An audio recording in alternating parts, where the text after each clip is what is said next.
And we are live. Welcome everybody to our first launch of 2021 for our winter 2021 issue 29 of Pulp Literature. Congratulations for making it through 2020. And here we are with a brand new year and a brand new issue to launch. So for our audience, please go to the YouTube channel. If you have comments, you can post them there. You can also post them in our Discord chat. If you haven't been to our Discord yet, you can join it. The link is on the YouTube channel, and you can post comments there and questions, or you can post them in the YouTube. We will relay them to our authors. We love comments and I love the comments and questions. We love the comments, yes. And it's wonderful to hear, and it really is great when you're reading out loud to have some feedback and things like that. So we're basically going to be going through the issue story by story, and every once in a while we'll break and do some draws for door prizes. So you can put your name with a sequential number in the door prize channel, and then we will be able to draw and award prizes. And we have a lot of wonderful books and reading to do. So I just removed Jen there because she seemed to be having technical issues. So I'm Jen Landels. I'm founder of Pulp Literature along with Mel Anastasiou, and our other co-founder Susan Peters is not with us today, but Jen Wynand, you just saw briefly. You'll see again, she is one of our main editors here at Pulp Lit. So I'm going to find, there we go. Our first reader today is Shashi Bhat. Welcome, Shashi. Thanks. Hi. And so we first learned about Shashi when she won the Journey Prize, and so we actually got to read her in the Writers' Trust Journey Prize anthology for the first time. And I think you met Jessica Fabricius at some point, and that was how we got your email address and asked you if you had a story for us. And wonderfully enough, you did. So do you want to tell us a little bit about the Library Giant? Sure, yeah. Well, I got the idea after I knew someone many years ago who had the nickname the Library Giant, and I just liked the sound of it. I felt like it led pretty naturally to a story where there's a character whose personality is kind of at odds with the body he's been given. Right. And so, well, actually, I have a lot of questions for you, but I think we'll go to the reading, so just so we can hear about this wonderful character. So I'm gonna pop off the screen and see if I can. Oh, solo. There we go. Okay, this is the Library Giant. He worked at the printing counter of the university library, ordering supplies, replacing printer toner, and helping students clear the jammed copier. He was precise, reading the instructions that flashed in the small digital window, then lifting and unlatching the indicated compartment of the machine, seeking out the tracked, crimped paper with his oversized hands. You had to be silent in the library, especially if you were a giant. He tried to stay on the carpet and wore rubber-soled shoes to minimize the sounds of his steps. When people were in the elevator with him, he stifled his breathing and hunched and curled his upper body, holding his hands together tightly in front of him like a child wishing for something, to appear smaller, to leave the others more space. But when the elevator halted abruptly, he was the only passenger inside. First, he waited. He tapped his toes, but stopped when the elevator began to shake. He measured his options. He could press the alert button and ask for help. "It's me," he would say politely. "Martin, please let me out." But he couldn't help how loud his voice was. His whispers were like the Halifax wind that rattled your windows and pushed you backward, turned your umbrella's spine inside out.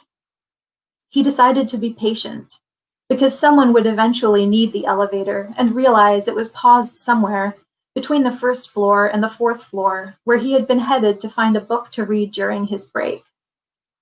He had a particular book in mind. It had won some big prize years ago, but more importantly, it came in large print for his tired giant eyes. After an hour, he knew the elevator's insides intimately. Its 4 mirrors, one cracked dramatically down the middle, its brown leather wainscoting, the soundproof stripes of its lower half, the ceiling fluorescents in square cages. Inside, the light fixtures were dead insects, splayed like asterisks against the glass. The lights in the elevator went off in a swift shock. He didn't know what time exactly because he had never found a watch to fit his wrist. Even after his eyes adjusted to the darkness, he couldn't discern one wall stripe from another. Did the lights turn off automatically at night, or had the whole building lost power? Had the world outside been destroyed? What if all that was left was this elevator and him? He had read an article once about 10 people caught in an elevator halfway up the CN Tower. He had never been in an elevator with 10 people. It would be impossible. They had waited and waited, breathing the secondhand air. They might have eaten each other if it had gone on any longer. Martin had seen it before, that moment of a human turning inhumane. Here in the elevator, he was not exactly human and not giant either. He belonged to the building's machinery. He was part of what existed in the middle of the building, in the gap between floors. Steel framework, concrete, dust, empty space, like the unused space in an atom. When he grew, as he would inevitably if he stayed here long enough, whether he ate or not, he would pry open the elevator doors with his nails, nails he always trimmed so carefully with garden shears. And he would let his limbs grow down into the elevator shaft and out into the stacks until at last he formed the building's core. With this thought, he bravely pressed the emergency button. He pressed it again and again until the button left its imprint on his thumb, until the metal panel yielded a thumb-sized dent. And then he yelled, "I'm here, I need to get out." And all the books in the building shook on their rickety galvanized shelves, and a stack of printer paper from his own desk went cascading to the floor. And somewhere deep in the labyrinthine layout of private study rooms, a wall clock fell and shattered and lost the time. Martin removed his cardigan and clawed the mirrors, startled at the dim reflection of his steroidal face. He touched the flaw in the mirror, took a jagged hold, and then he was climbing, his custom-made shoes against the much-examined walls, his shoulders lifting the panel in the ceiling. He climbed, breathing loudly and sweating in the dark. Thanks.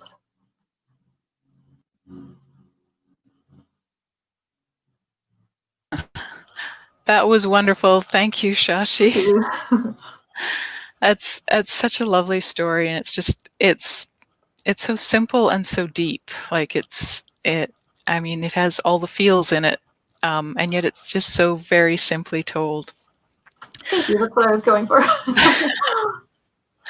So, do you write a lot of short fiction? I know you've got a novel coming out soon. I do, yeah. I probably prefer short fiction, and even that novel started out as linked stories or as regular short stories, and then became linked stories, and then a novel. Yeah. Oh, that's so neat.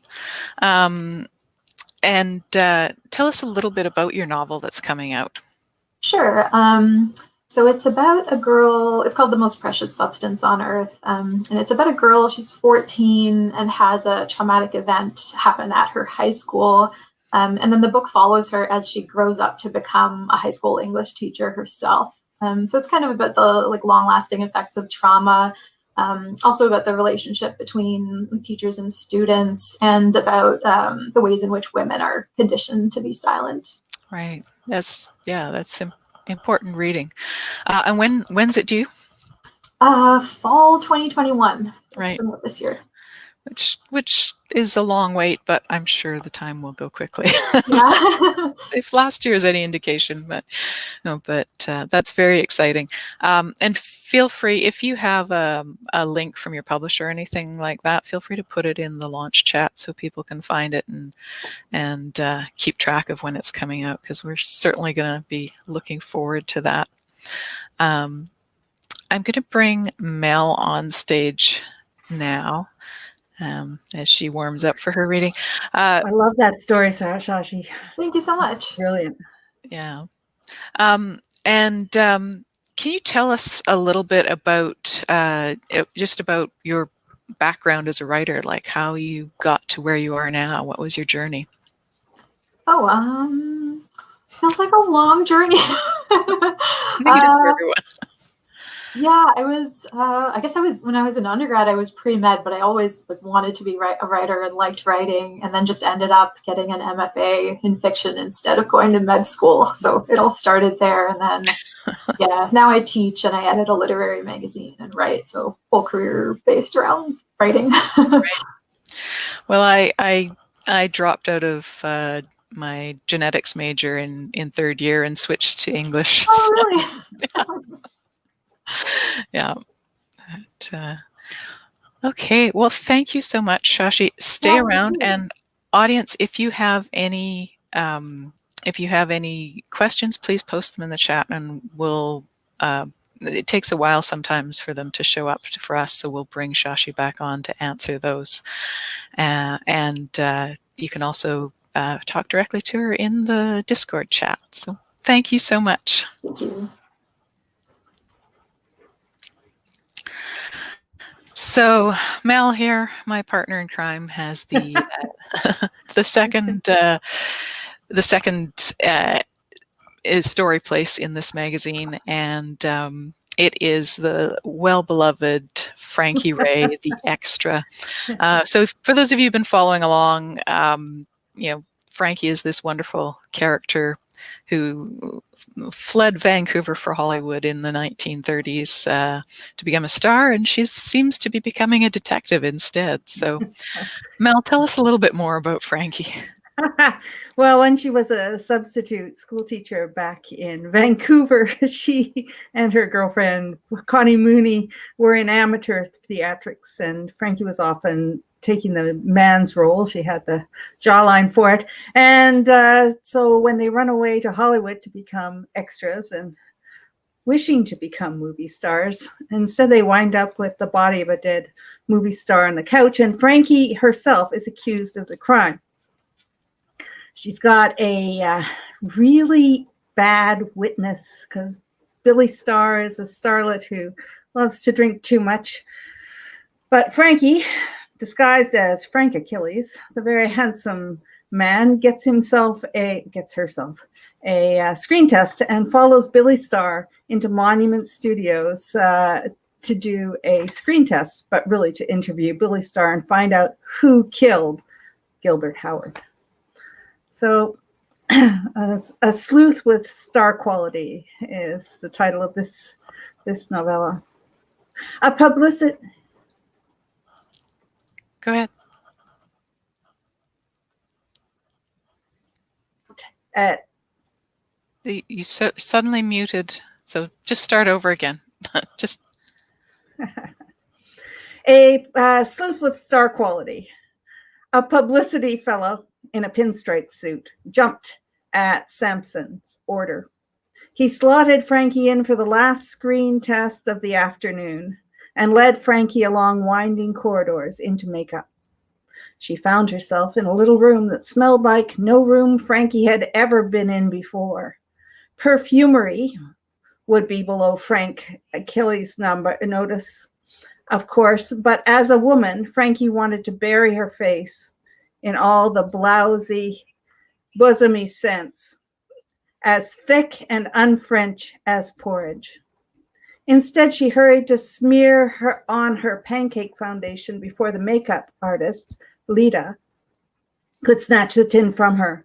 Frankie's jawline was strong enough to Frankie's jawline was square enough to pass as a male, but her chin was far too smooth for a man of her purported age, even one who had Burma shaved his face before setting himself down in Makeup's shiny mint green chair. "It's like this," Frankie explained to a scowling Lida. "I do my own shaving and makeup, just like all the other men do." "They most certainly do not. You have your job, Mr. Achilles, which you got by being born photogenic. I have mine, which I got by training as a professional makeup artist." Lida's logic was inarguable. What was worse, Frankie was achingly aware of the irony of her present situation. For years, she had dreamed that a professional makeup artist would improve her face.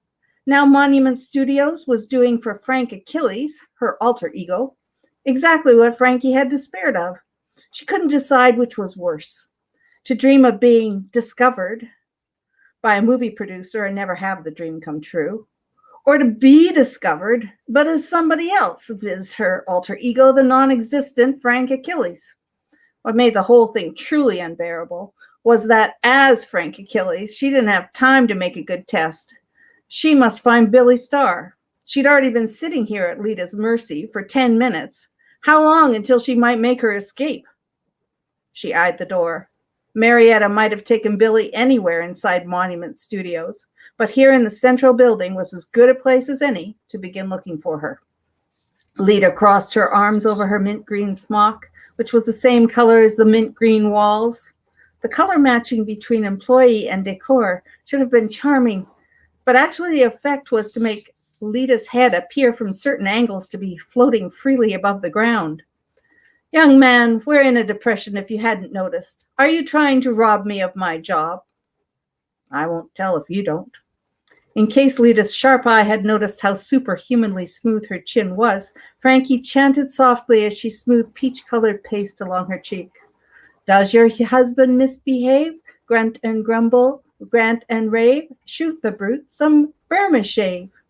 Maybe you saw the ads on the drive south flicking by, little red signs on the road?" "No. Burma shave. Works like a dream," Frankie added. She gave her own cheek a slap. "Smooth as Shakespeare. Lida, how about a glass of water for a fellow, please?" But instead of leaving Frankie alone in the room to make her escape, Lida opened a cupboard and took out a glass. She slid aside a panel on one of the counters and revealed a hidden sink. She turned on one of the taps. Darn it all! Frankie would have to send Lida farther afield.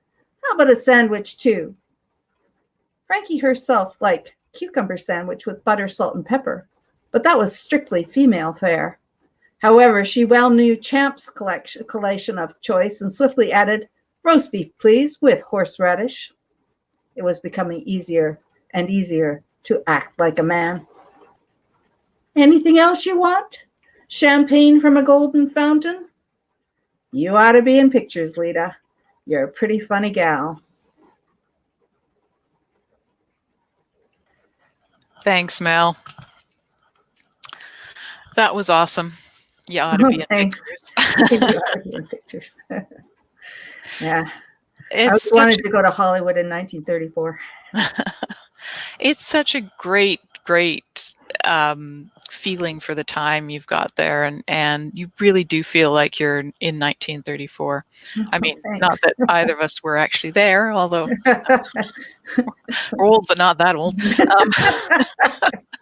But you know, it just you've got the dialogue and I love Frankie's transformation as she goes from this, you know, would-be starlet to something a little bit different. Star quality, but Star only as a quality. man. That's right. So next up, our next author is KT Wagner, who's coming to us from Maple Ridge. And I should add for our audience that the one link, the one YouTube stream didn't seem to be going, but I put a link up in that YouTube chat for another stream that was working, so I don't know what happened there. Mysteries of technology. Anyway, that link, if you haven't been able to get this. Well, you're probably not hearing this if you can't get this, but anyway, such is life.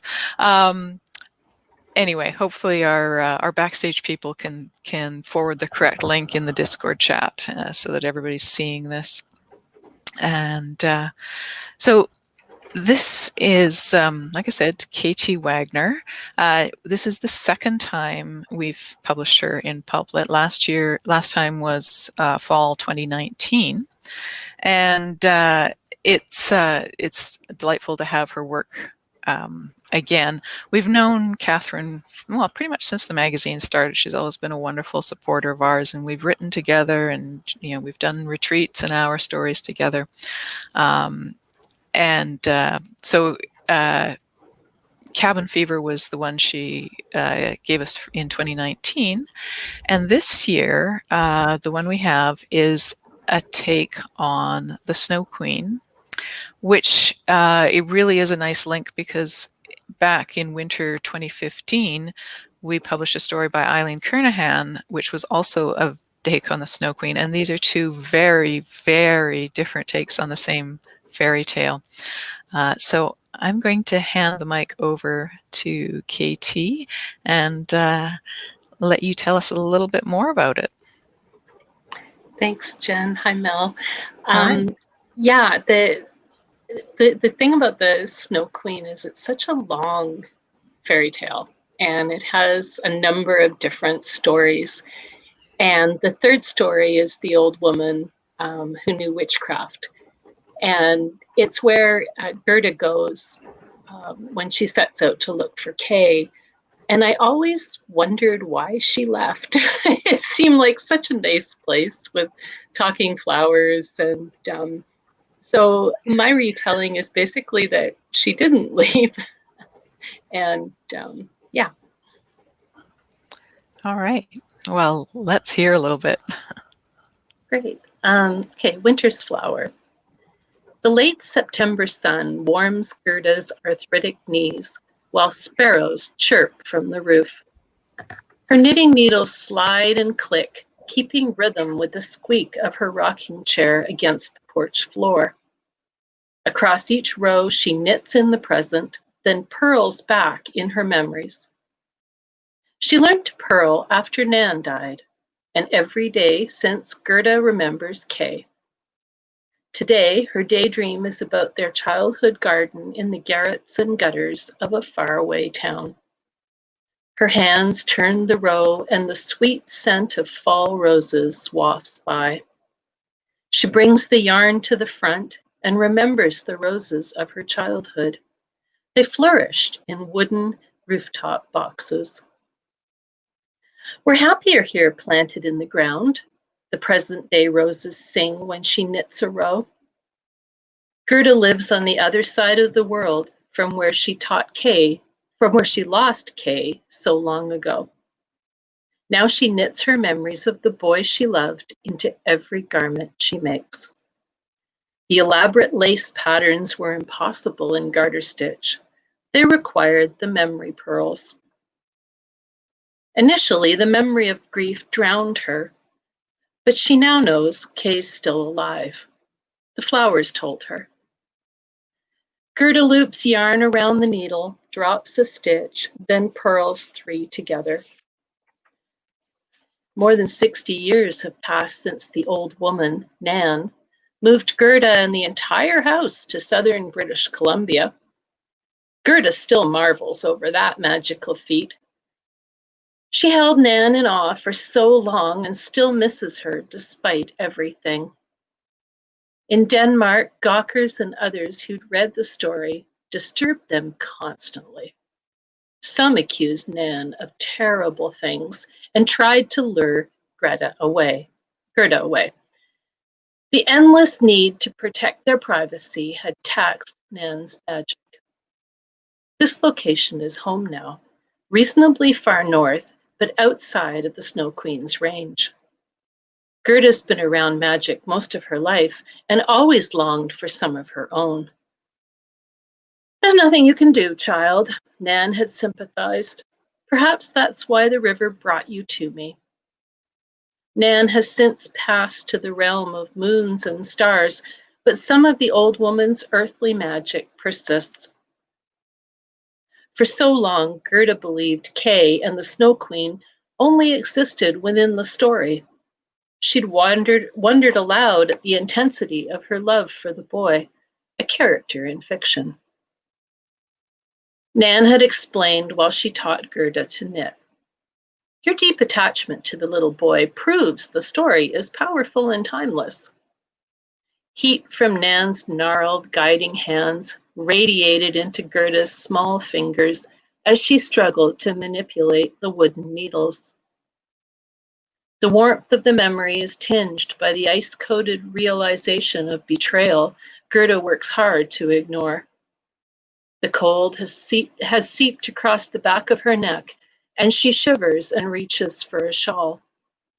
The ache inside her festers. Grief, betrayal, and loss dig a pit, and soon Gerda fears she'll unravel into it. Occasionally, the flowers relay a sighting of Kay, but it's proven impossible to make sense of their tales. Thanks. That was wonderful. Thank you so much. Thank you. So tell me a little bit about your writing process with that. Like, how did you come up? Was it an hour story or anything like that, or how did this come to you? No, I actually wrote this in a workshop with Karina Bessette, her fairy tales, and she pairs fairy tales with science subjects. So this was the polar vortex. And I started thinking about things like snow bees and Snow bees, I love that. Yeah. And I think I have ice apples in this, which I thought were very cool, which are something that actually happened. And so, kind of combining myths and fairy tales and, modern science or social subjects is something that I really like to do. So this is one of them. It takes a fair bit of research and thinking, but Yeah. I eventually come up with something. Well, it feels, I like it because, it talks about a different climate, but not the different climate that we're expecting, right? It's kind of like, the opposite. And I love your connection with the natural world and with plants and animals and things like that. It feels very real and grounded, even though it's fantasy. It has this sort of element of truth to it, which I really appreciate. Thanks. So what are you working on now? I continue to write short stories. I probably write somewhere between 12 and 20 of them a year. I'm hoping to write a longer piece. I've tried over and over to write a novel or a novella, and that was kind of my goal for 2021 or 2020. It really happened, so it's back on the radar screen for 2021. Well, I'd love to see some longer stuff from you too. I mean, I love your short stories, but yeah, to get more of KT Wagner would be great. Well, thank you so much. I'm bringing on Michael Penney, who is one of our poets in this issue. And Michael's coming to us from Bowen Island, BC, which is also where Mel's from. So we're all, and with Catherine and Maple Ridge and me and Langley, we're all like crossing our fingers and hoping the power doesn't just suddenly go out. Because it's quite windy here. It has been known to happen, yes. Yeah. And I'm just seeing some comments come up now on the YouTube too. So Ronnie Stinger said, "Wonderful, thank you, KT." And HP said, "Good luck with your goals and thanks for the reading."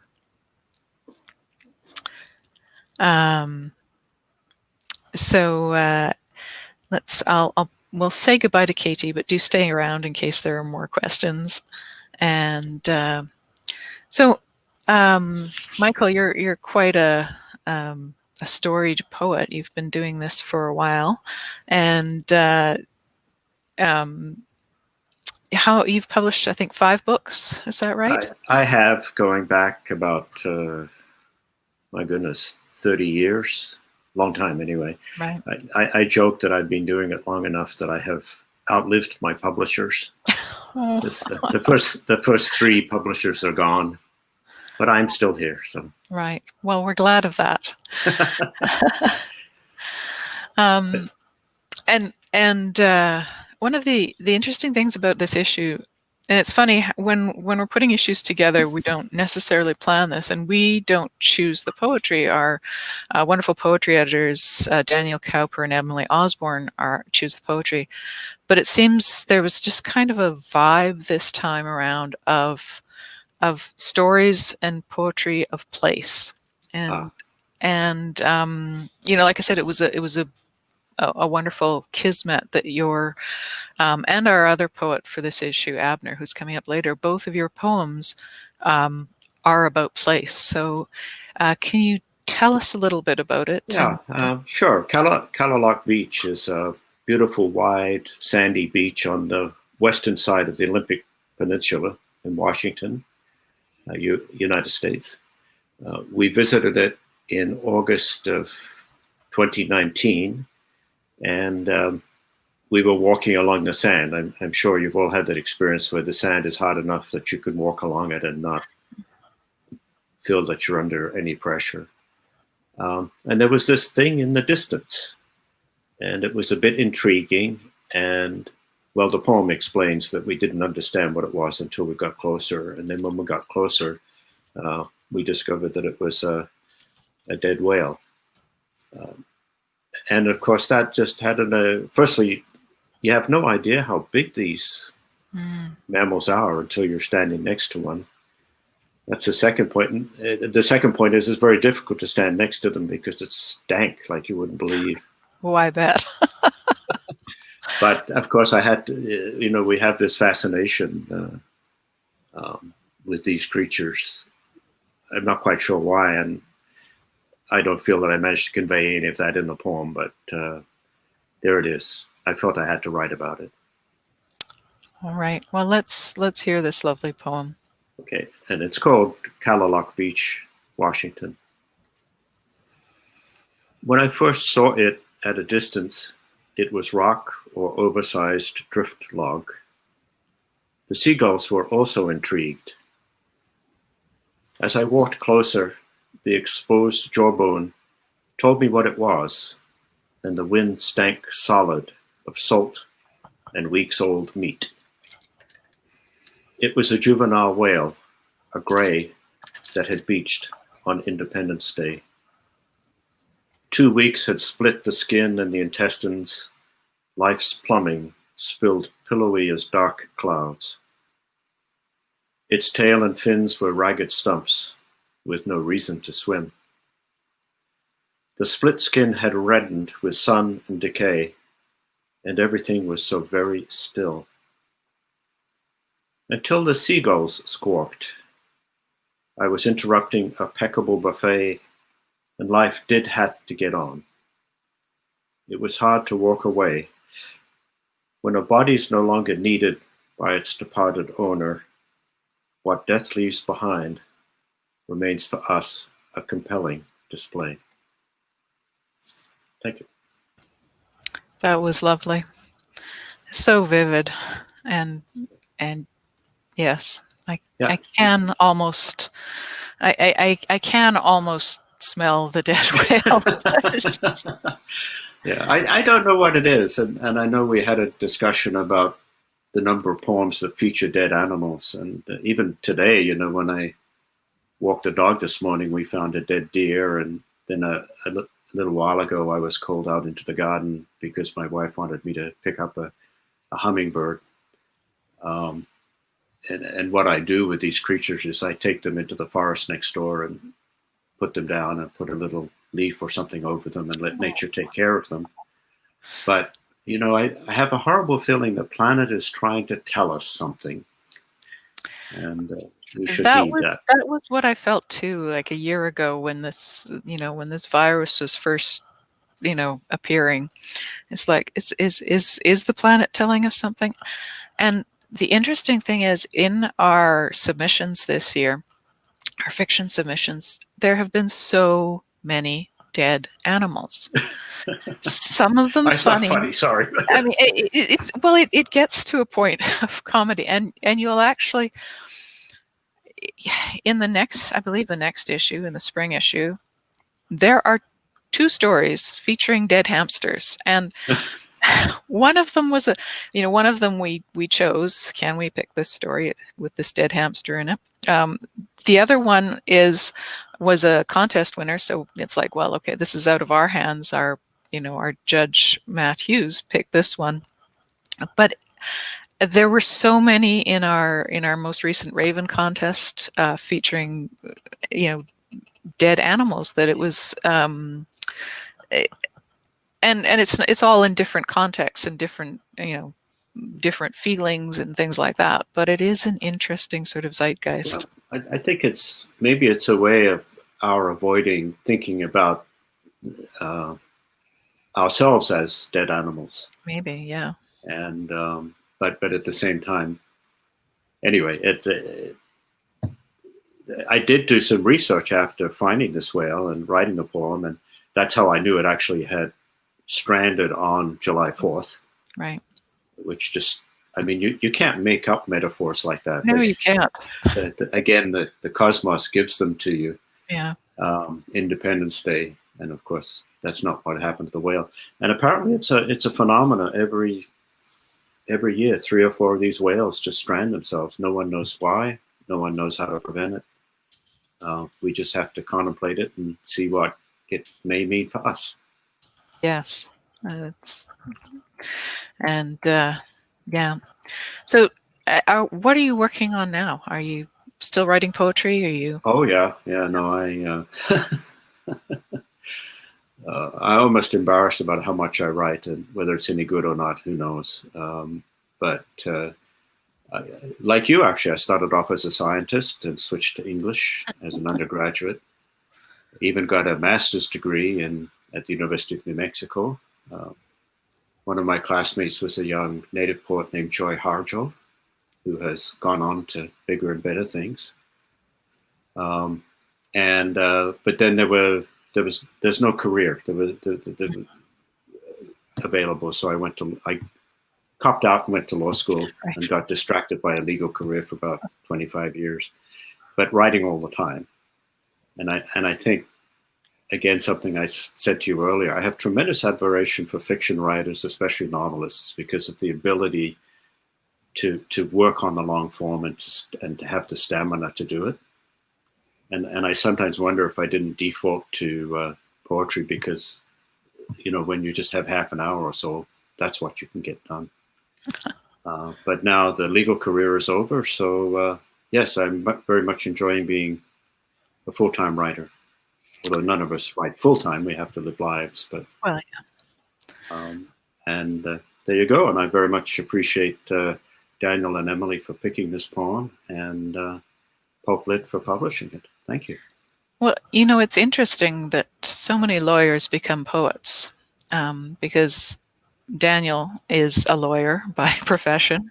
I know. And our Raven contest judge, Renee Sarajini Saklakar, who was last issue's feature author, is also a lawyer by trade, although she's a full-time writing teacher now. But it's interesting that soliciting ends in poetry. Well, it's all words when you think about it. Philosophy. And philosophy. Yes.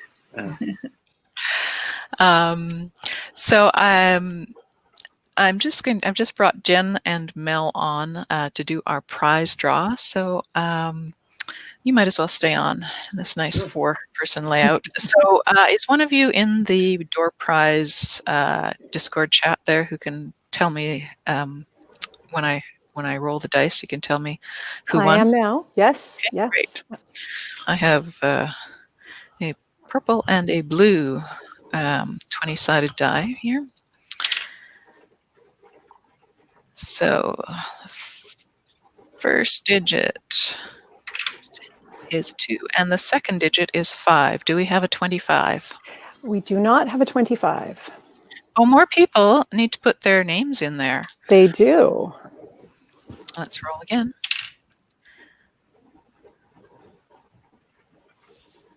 How many do we have in there?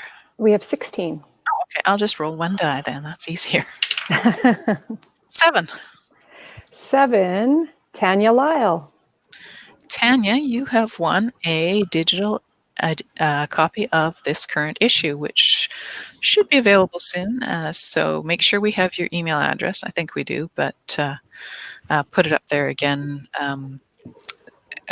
just in a private chat or something, private message or something, and we will get that to you.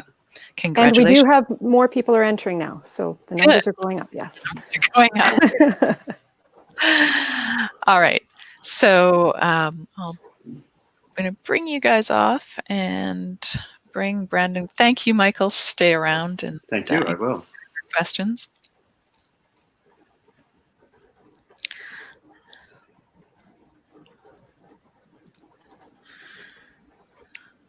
So Brandon is also a second-time author with Pulp Lit.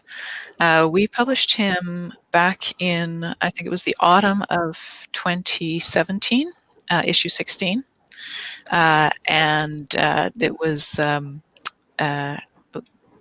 Clearing Out of Nests, a story about a team of cops or operatives who clear ghouls out from businesses, and it had a lot of layered meaning to that as well. Just a little bit. So Brandon is a teacher by day and a writer when, I guess, in between classes. Yeah. And I think you also review for Blackgate, and you're programmer for CanCon in Ottawa, and you also have a podcast. Is that right? That's yeah. I wear a lot of different hats. Anytime anybody lists all that off, I'm like, how am I doing all of that? I feel you. Yeah. But it's Broadcast from the Wasteland is your podcast. That's it. Yeah. Yeah. So, and you talk to authors there. So this is with the co-host here in Ottawa, and just casual kind of at the bar style sort of chats, and bring on different authors each time and talk craft and what we're into. And we're actually spooling up. We're recording episodes now for our 3rd season, which will drop probably early March. Right. Well, so now we get to turn the tables on you. Now we're great. So tell us a little bit about this new story that you've given us. Yeah, so it's Synchronicity and Sonata is the title, and the title comes from the fact that it's set on this factory floor, which has been almost entirely automated, and much like industrialization has taken that step and is continuing to do so.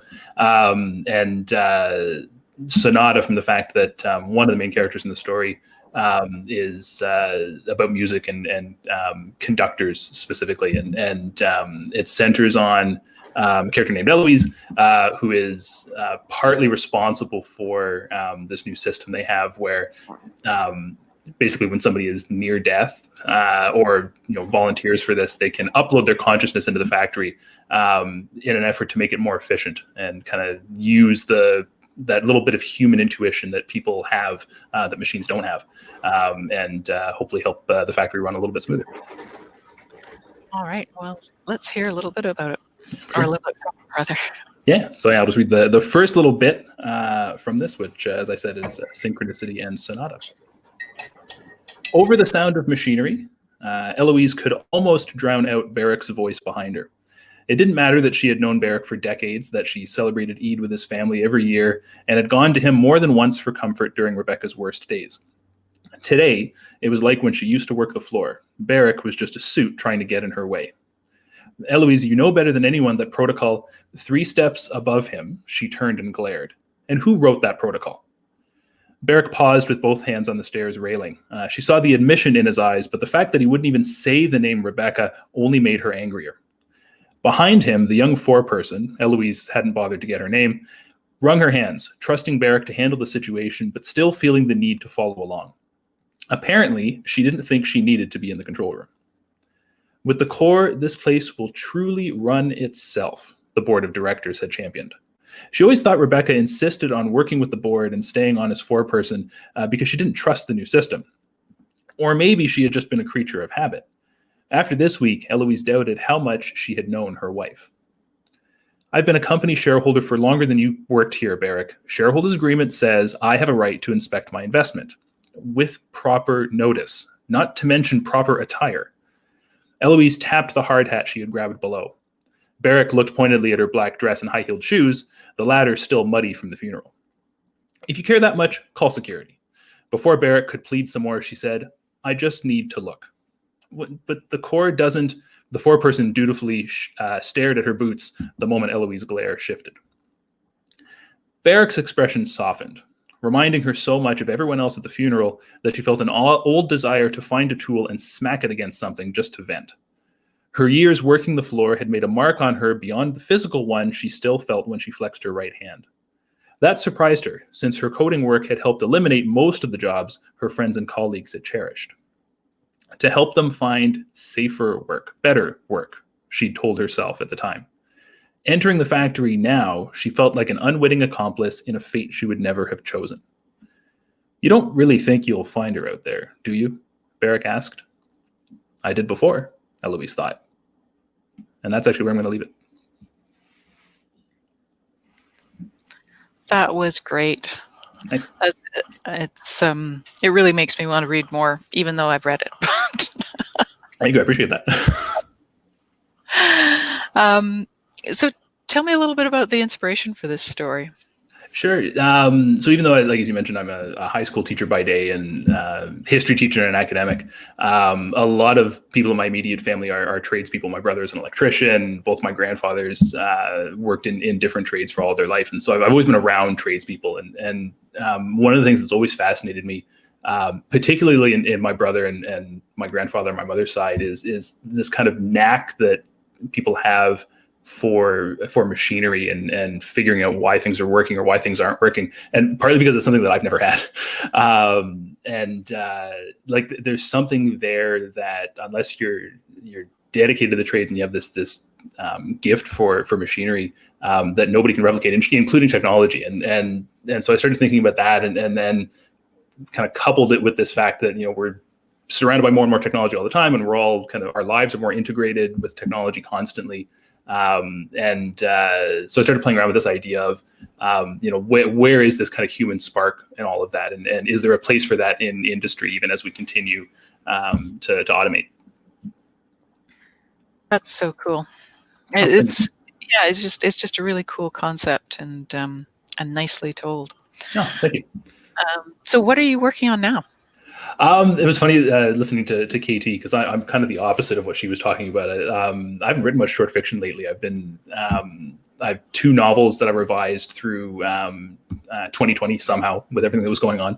So I've got those out on submission, and I'm starting to brainstorm another one.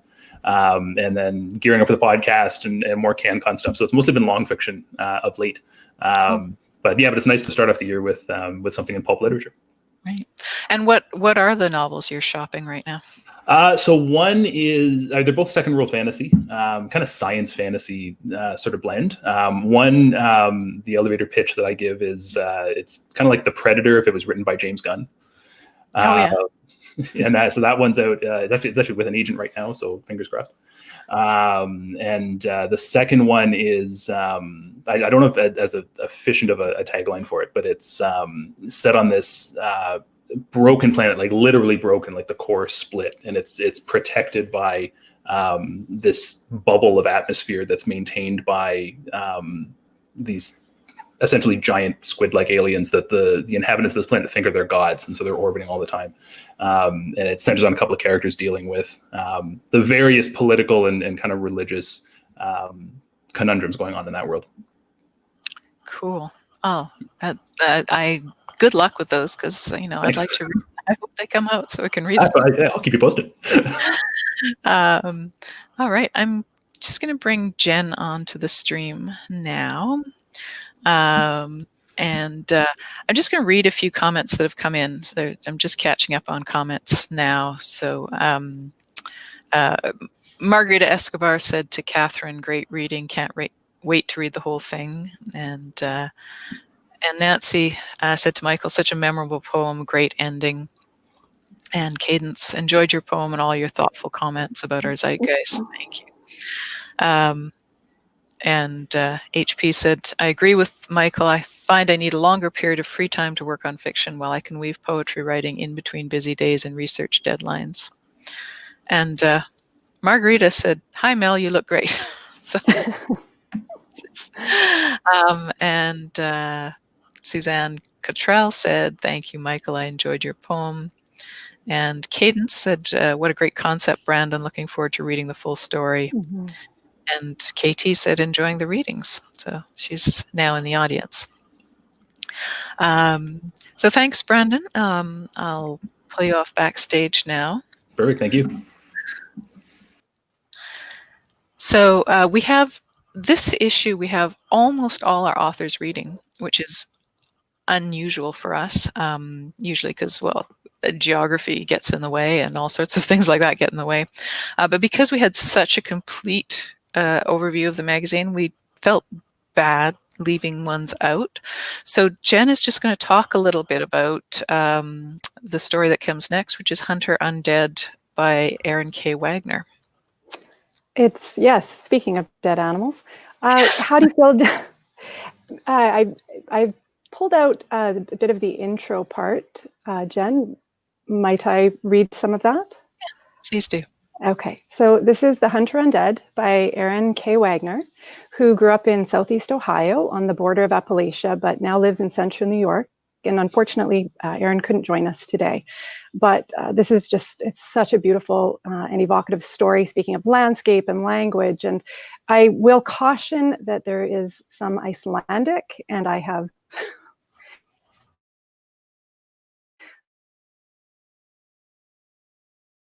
very...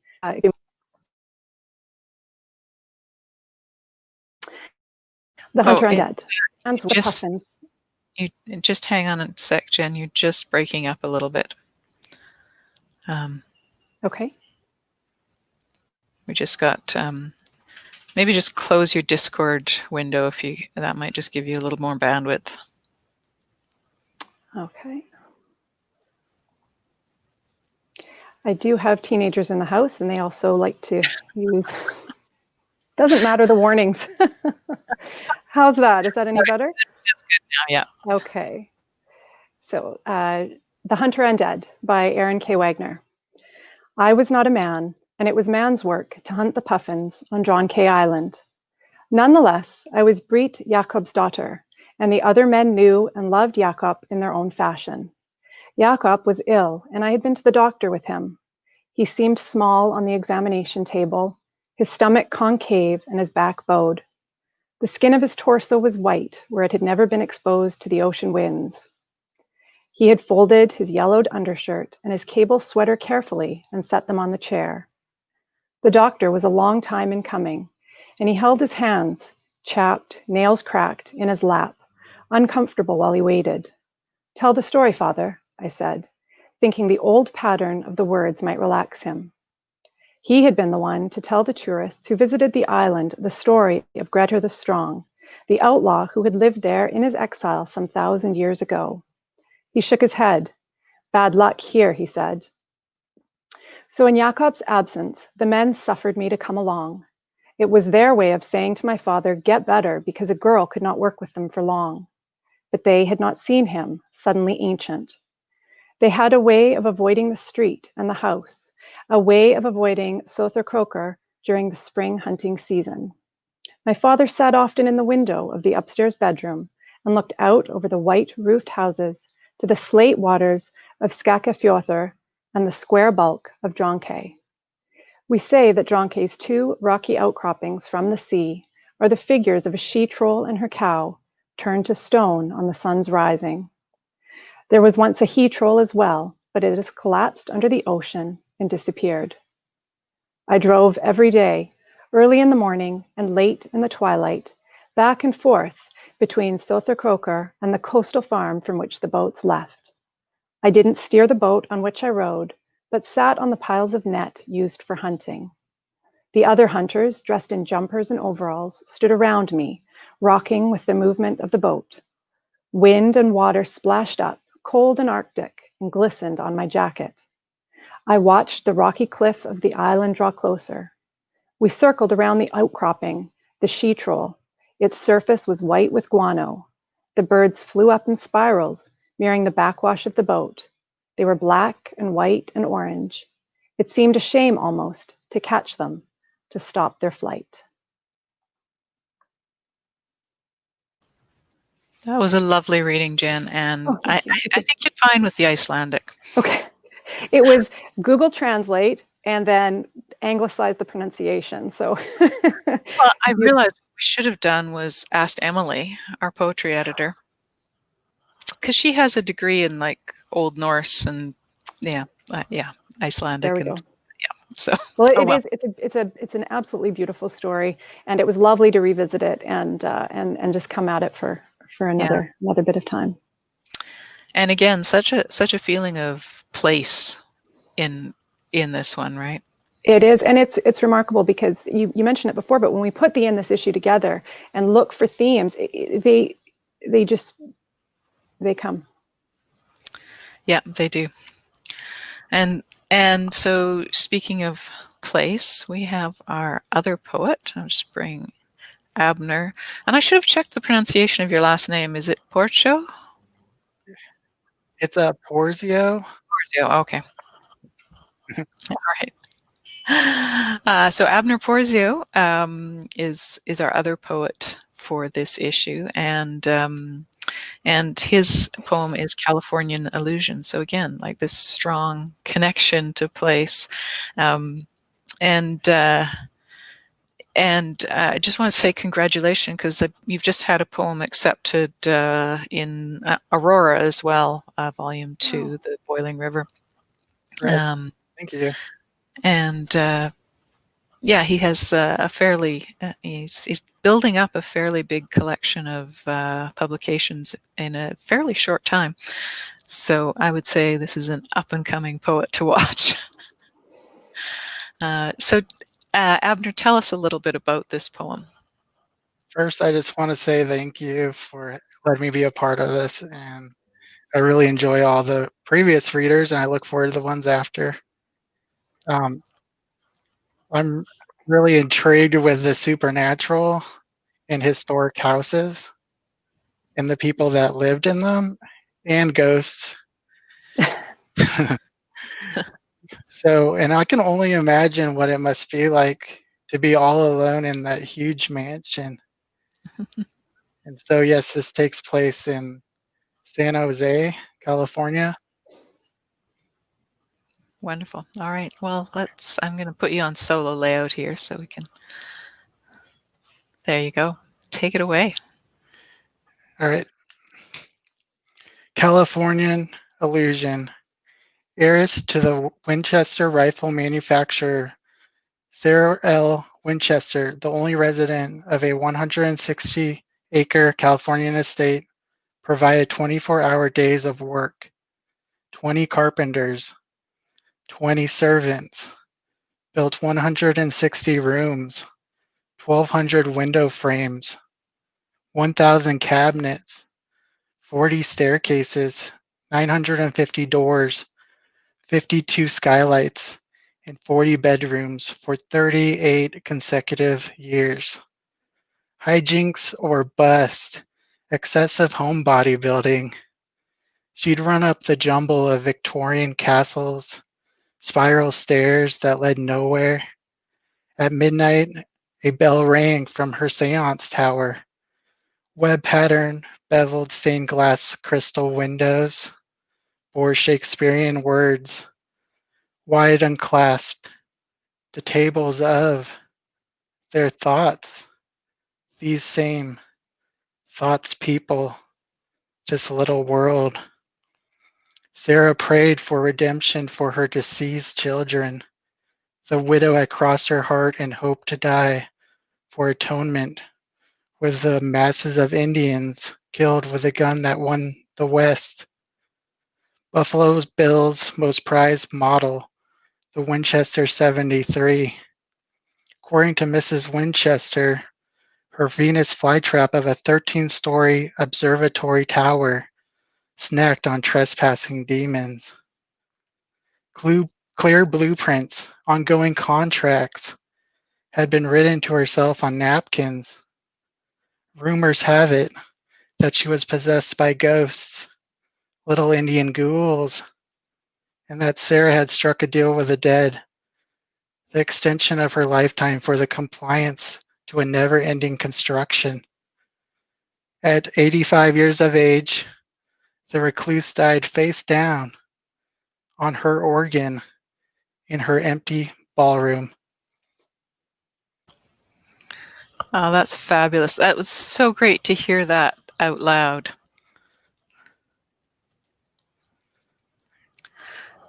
So, so you said you're fascinated by the supernatural and building. So what made you decide to write this? Well, we were watching a lot of DVDs from the library, and this one, which I've never been to this location in my life, but I really like to imagine what it might feel like. And it really resonated with me that this heiress, Sarah Winchester, she wasn't even a part of the money making during the wartime, but she felt so responsible for all of the actions or results. Right. And it's a really nice way you deliver, like just that catalog of all those rooms, all those windows. It makes you sort of feel the weight of sort of, you know, responsibility and sort of this waste, and so it's very moving. Thank you. So what are you working on now? Right now, as you said, I've been starting to submit a lot of my poetry, and thanks to you guys and the Boiling River got selected as well this year. So I just started the submission process, and it's going pretty well, and I can't be more happy. Oh, that's wonderful. That's it's lovely to see a career when it's taking off, you know. So we wish you all the best with that. I'm going to bring Mel back on, and we're going to do another couple of door prizes. And, wonderful, wonderful poem, Abner. Oh, thank you so much, Mel. So I've got the door prize channel open here. So Jen, I won't make you open up Discord and use up bandwidth. Oh boy. So this one, let me tell you, let's build some suspense. Let's see what this is. This one is for the 2020 ebook collection. So that is everything that we published in 2020, issues 25 to 28, plus the ebook of my second novel, Area, which is the only novel we managed to get out this year. We got more novels next year. This year was just a bit dry novel-wise. And it is number 18, and that is Shashi. Congratulations, Shashi. We will email you all those digital issues. And I'm going to do one more door prize as well. Oh, I also want to mention, if you want to pick up the current issue or anything from our back catalog, we do have a code in the chat. And I think if you go to the bookstore, excuse me, yes, the coupon code in the bookstore, and I'll say it out loud because anyone who's just watching on YouTube, is Goats with Swords. Goats with Swords is a coupon code to get 20% off anything in the Pulp bookstore. That code is only good today. So if you want to use that delightful coupon code. Do it before midnight Pacific time. All right. So one more. And let me see what this one is for. This one is for a 1,000 word critique. So for you authors out there who would like a critique, or you can give it to somebody else. And the winner is number 8. And that is, let me switch channels here. Is that me? That's you. I couldn't be more happy. Thank you. Okay, so yeah, that's good. That's good for 3 months. So you don't have to send in something right away. Yeah, but and it's for up to 1,000 words, or you can do poetry. But your poetry's pretty good, so you may want some short video critiques. Well, thanks again. All right. So again, we have another author who couldn't be here today. It was Mike Gillis. So I'm going to hand the mic over again to Jen to talk about his story. Thank you. And do let me know if there's any issues. We've got the rain coming down pretty heavily here. So my light just flickered as you said that. Okay. Ooh. Okay. So I'm just going to click over here. Can you still hear me okay? Yep. Okay. So this is a really fun story. It's called Dark and Stormy by Mike Gillis, as Jen mentioned, who is the head writer of The Onion. And we just love this story because it actually, like Jen was mentioning, we had a lot of submissions with dead animals, but we also had a lot of submissions, writers writing about writing. And that was another really, it's like the zeitgeist right now. I think everybody's home thinking about this writerly journey. So we really like this one. And it takes place in a really distinctive location. So here we go. Dark and Stormy by Mike Gillis. It was a dark and stormy night. Well, not exactly stormy, more mildly drizzling. And given that there was a full moon, it's fair to say that it wasn't quite dark out either. It's more accurate to say that it was poorly lit. Fine. But it was poorly lit and mildly drizzling night. Doesn't exactly roll off the tongue now, does it? Doesn't quite conjure the wonderful picture of a dark and stormy night. Also, pardon me for trying to give you a little dramatic suspense, Your Royal Highness. Why does everything have to be a perfectly accurate picture of reality? Aren't you reading this to escape from your woe-begotten life for a few measly hours? For Christ's sake. Well, anyway, it was a poorly lit and mildly drizzling night. Happy now? And our protagonist was taking shelter in a ditch off the side of the road. Okay, it wasn't quite a ditch either. I guess a culvert? Is a culvert more exact here? I'm actually not sure. Or is it a storm drain? Hold on a second. Let me just flip the dictionary open and check it out. This will only take a second. Culver's root, culvern. Okay, here it is. Culvert, a drain or covered channel that crosses under a road, railway, etc. So no, that's actually not the right word, come to think of it. He's more in a tent. Yeah, a tent. That's the ticket. Honestly, I don't know why I was thinking culvert or ditch. Those are way off. But what are you going to do? Get angry at me? Like this is so easy? Well, if so, you can screw right off. And that's that. Thanks, Jen. You're welcome. Thank you. That was fun. that story's our bit of levity for this issue. You know, we can't have always have to have one. Yep. Yeah, delightful. And it does not end there. It goes on. So there is more. Happy reading. And I just have some more comments coming through on YouTube. Ronnie Stinger said, fantastic poem, Abner, thank you. And Lauren Seaton said, for KT Wagner, loved your reading, can understand arthritic knees and rocking chair and incorporating knitting into your story, Winter Flowers.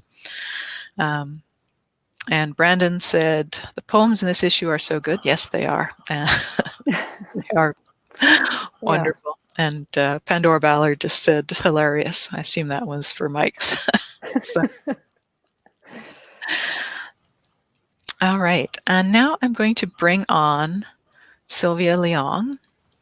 So we met Sylvia last year at which used to be our annual winter launch at Academy Duello, which was a big artisan fair and readings and sword fighting and this wonderful sort of day-long event, which, sadly we couldn't do this year.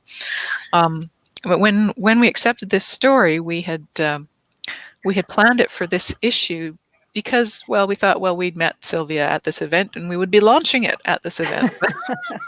But we'll have to make do with a virtual launch. And Sylvia did give a reading of this to our Academy Duello Christmas party, so we at least got that. So Sylvia, tell us a little bit about this story. First of all, thank you so much for publishing me. It's amazing to be here. My short story called Ghost Story, the summary: when their family is evicted from their dilapidated rental, Chloe and her older brother Jasper, with the help of a ghost, struggle to overcome poverty and homelessness, not only to survive, but to continue with their education. So this was a coming together of many things. First of all, I wanted to write a story about a brother and a sister who got along in spite of a dysfunctional home life. The rest was like the coming together of just little things. When my husband lived in Ireland, he had a powerful dream that a ghost was trying to get into his body through his spine. And so that stuck with me. And then also for several months after, his tricep muscle fasciculated.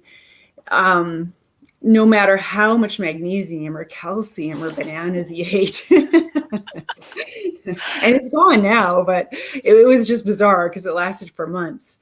And then just my little city of North Vancouver, there's homelessness with people living in campers, just like this long line of campers over by the gym. And then also blocks and blocks of houses have been torn down for condos and townhouses, which is probably a good thing, except they're probably a little too fancy for the homeless people. So yeah, all that came together. So yeah. All right. Well, let's hear a little bit about this. Okay. I was 10 years old when a ghost tore a rent in my spine and sifted into my body. Not a physical rent, not through the skin, not through the bones, but through a different dimension. I only knew of abstract ideas like dimensions because my brother, Jasper, was obsessed by science fiction-y things. A drawing on a piece of paper was two-dimensional. Humans lived in the third dimension. Time was in the fourth dimension. This ghost was something else altogether. Chloe, a warm hand shook my shoulder. Chloe, wake up. I peeled my face from my pink crochet bedspread. My book, a story about a leprechaun and a unicorn, lay open next to me. I'd fallen asleep, but it hadn't been a dream. I could feel the ghost. It was like a presence, keeping me company from the inside. Don't be afraid, Jasper whispered.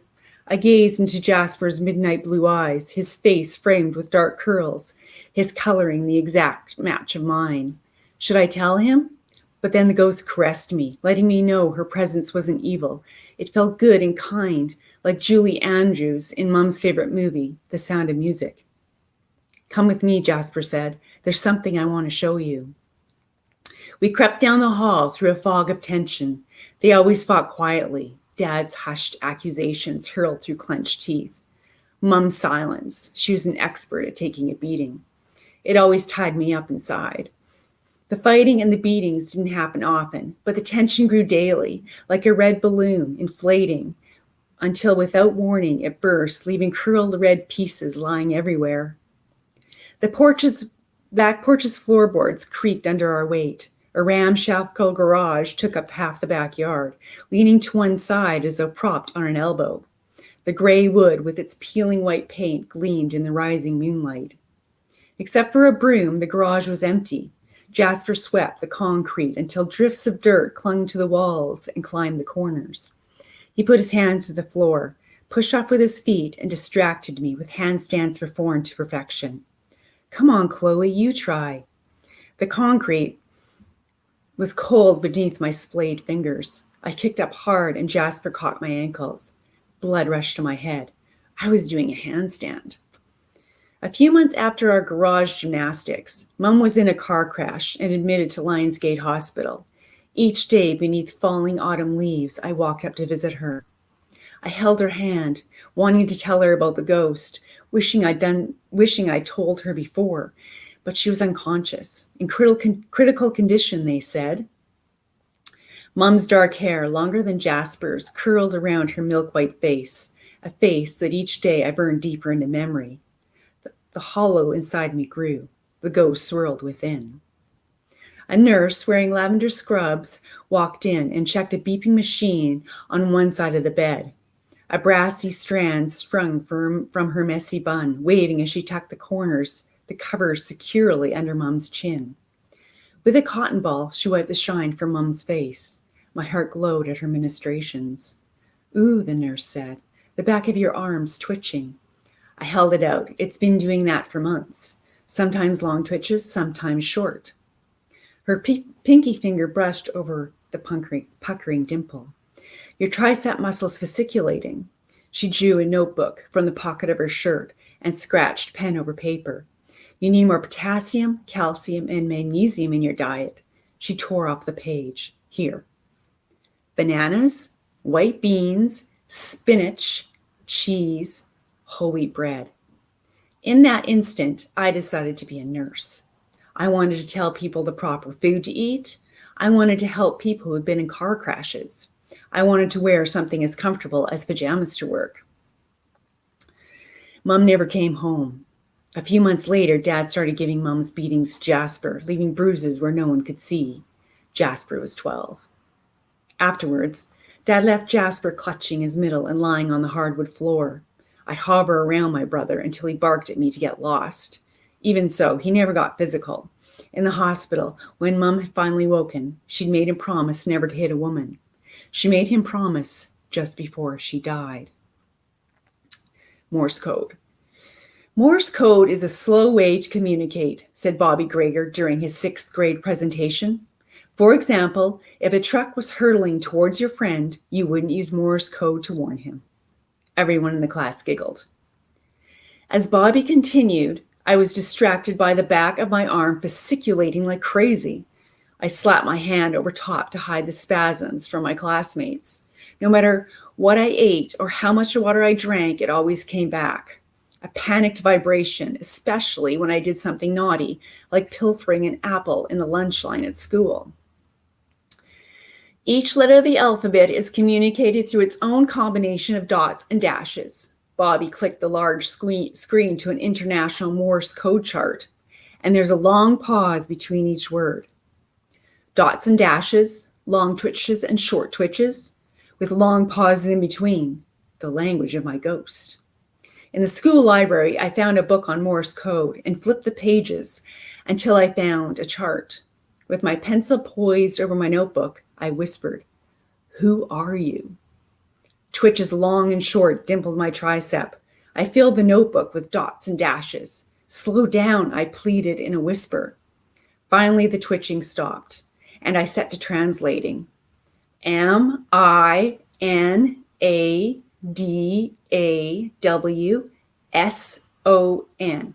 Mina Dawson. Weird. All this time I'd been calling her Julie. "Did you live in North Vancouver?" The fasciculation started again. "My home address." "What do you want?" "Only to help." And I'll leave it there. Wonderful. Thank you, Sylvia. You're welcome. I love hearing that. And now that I know that that actually happened to your husband, I mean, not the ghost part, but the feeling that somebody was entering from his spine is just so creepy. Yeah, it was really creepy just hearing about it. So, what are you working on now? I am very excited about the new novel that I have finished. It's with my first critique partner right now. And chapters 1, 3, and 5 are essentially ghost story. Oh. And after that, Chloe enters college and she becomes quite the little con artist, using alternative histories of North Vancouver to sell thrift store items as antiques. But Chloe only gets the odd chapters. Alice Kittler takes the even chapters. So Alice Kittler, and she's a fascinating person. In 1324, she was the first person in Ireland accused of witchcraft because she allegedly killed all 4 of her husbands and kept their wealth.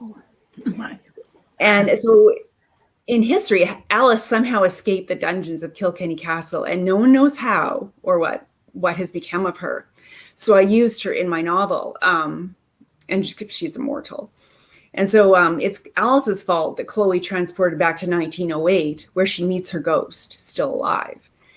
Chloe tries to take him to the future, but he dies in the transport. So to be with her ghost alive in the same century, Chloe must risk her job, history's timeline, and her own life, conning Alice into going back in time to save him. Otherwise, he'll remain a ghost forever. Wow. That's an incredible plot. It's like, I'm really looking forward to reading that. I hope it comes through its first readers and is, ready for new eyes soon. There's a lot of work to do. I have no doubt. Yeah. I think Jen had a question for you. I did. One of the things that I loved about this story, Sylvia, as you were going through it again, we had a discussion, I think, about makeup. And I believe there's one scene where Chloe encounters a picture, and in it, in the story, it mentions how the woman is not wearing makeup. I'm trying to remember. And we went back and forth about this, and you had clearly done a tremendous amount of research and had an actual photograph where you could clearly see that she wasn't. So I just wanted to ask you about that, and then the novel you're talking about, the research that you do for just these little phrases, little lines in a story, but that are rooted in reality and history. I'm very much in love with my city of North Vancouver, and so I do read a lot of the history. And for Mina Dawson, her and her 2 sisters actually started the hospital here in North Vancouver way back, 1908, something like that. And so I just think when you add a little bit of history, a little bit of truth, it really brings a story to life. So Mina Dawson, she had no makeup whatsoever. No, she didn't. And she's very stern looking. Yes. That's so cool that you've got these wonderful women from history, working into your fiction. Yeah, I do love that. Thank you. I just wanted to read, there's a few more comments up. Lauren Seaton said, love the reading of Hunter Undead by Aaron K. Wagner. And Elisa Eisenstadt said, great reading, Sylvia. Nancy Ludmer. She's one of my critique partners. Okay. Nancy Ludmer, who is actually the winner of this year's Raven contest, said, looking forward to the rest. And Pandora Ballard said, well, wonderful, Sylvia. Margarita Escobar said, great reading. And Robert McCrae said, great readings, everyone, which is absolutely true. So I wanted to do another prize draw before we move on to our next reader. So this one is for a Stella ebook bundle. So that will get you the ebooks of Stella Ryman and the Fairmount Manor Mysteries, and The Labors of Mrs. Stella Ryman, and the 3rd book, which is due out in 2021. So you will get that when that comes out. And let's see. Oh, can we still do this on one die? Let me just check the. Door prizes. Yes, we can still do this on one die. Come on, people, enter the door prizes. You can win stuff. Number 16, Christophe Lambert. So Christophe Lambert, if you can send us a message, maybe message Brooklyn. You'll see her green there, and she can make a note of your email address so we can send those to you. And the other prize is the Elenia bundle. So this one has got my first novel, Elenia Song Overture, Elenia Song Aria, and the third book, which is due out in 2021. So these are long prizes. You have to wait for the ends of them. Oh, and that was 16 again, so we will re-roll that. Number 3, Brandon. Of course, now I know that Brandon has already read the first one because he gave it a lovely review in Blackgate, but Brandon, you'll be getting the second and third ones. And Lauren Seaton just said Abner Porzio's Californian Illusion was vivid pictures, gripping. So thank you, everybody, for those comments. Keep them coming. And I'm going to bring our next reader on stage. Thank you, Sylvia, again. You're welcome. And so Cadence, that's Mandibura, right? Mandibura. Oh, in Mandibura. Sorry, I should have No problem. It's been like a few months since we did the launch. So Cadence won the Hummingbird contest back in the summer. And we did have a reading from her back then. She actually not just won it, she won first prize and second prize. So double header there. And we have published both of those in this issue. The nice thing about the Hummingbirds is they're short, so we can fit more than one winning story in. And so Cadence, which one are you going to read from?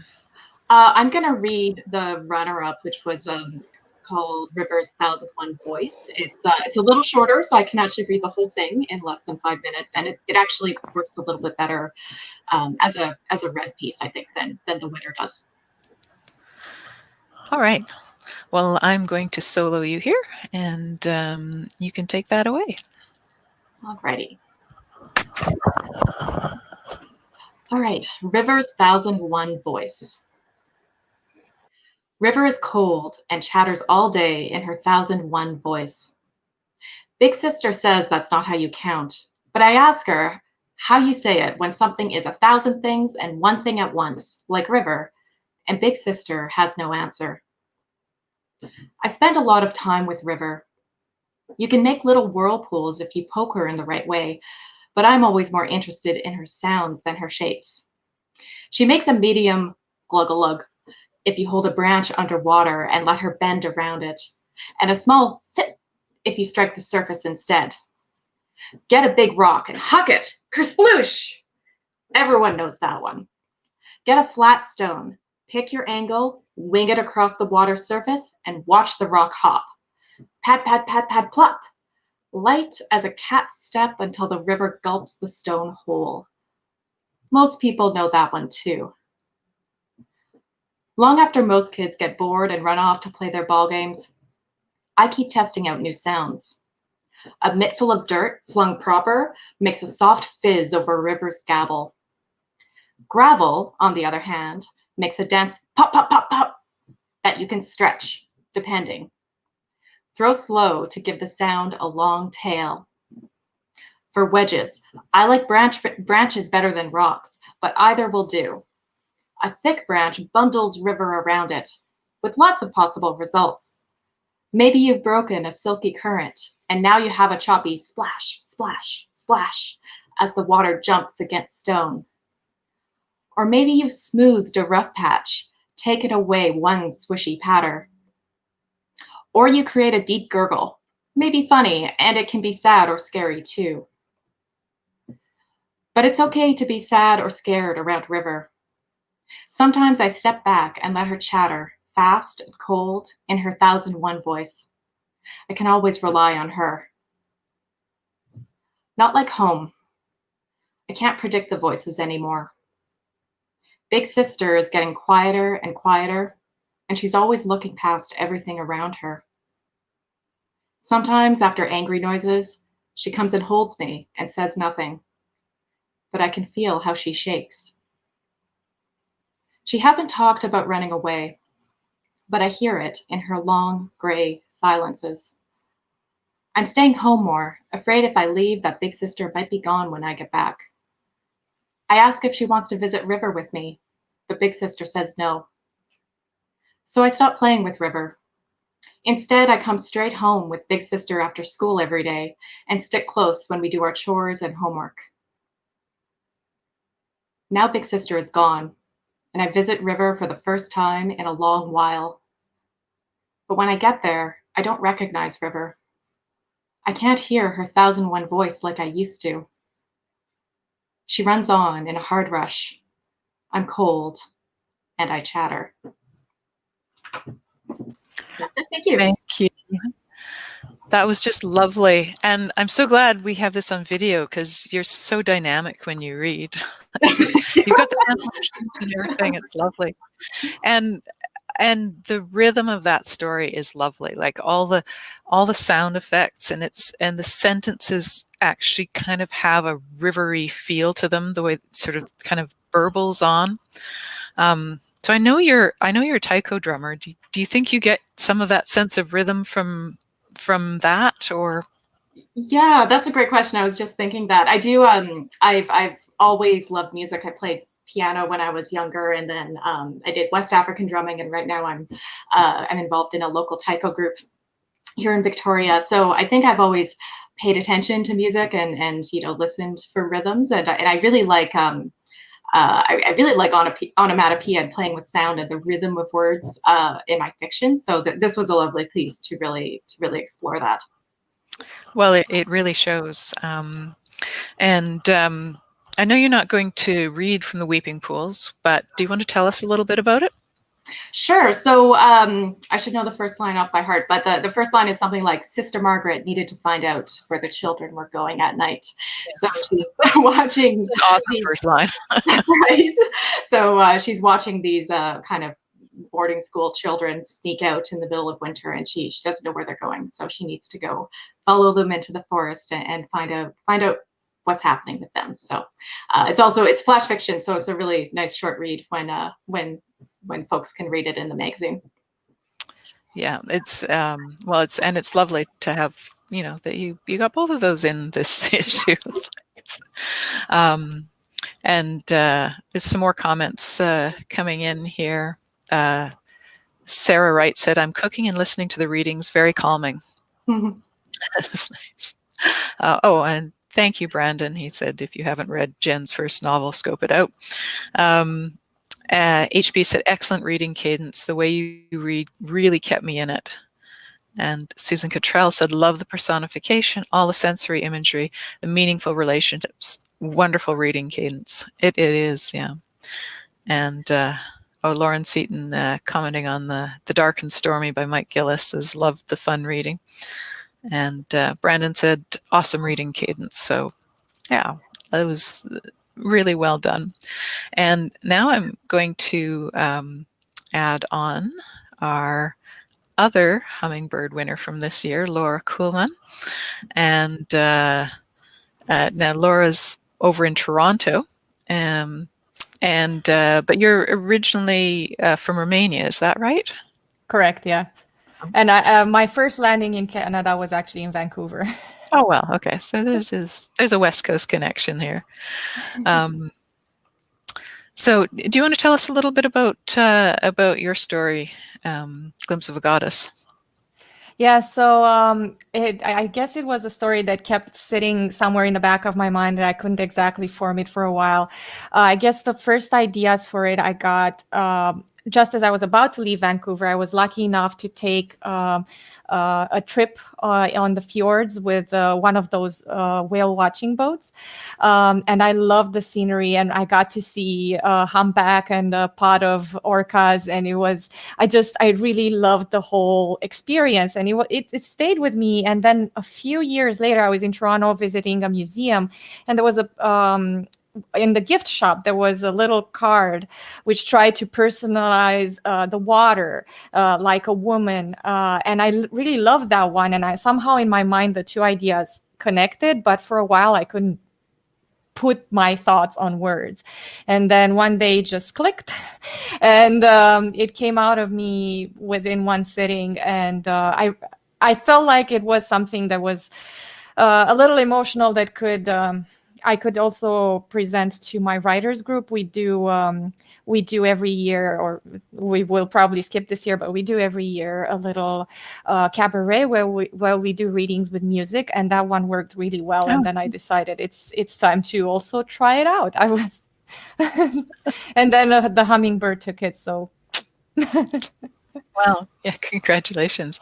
Okay, I'm going to solo you now, and this one is very short, so we'll hear the whole thing.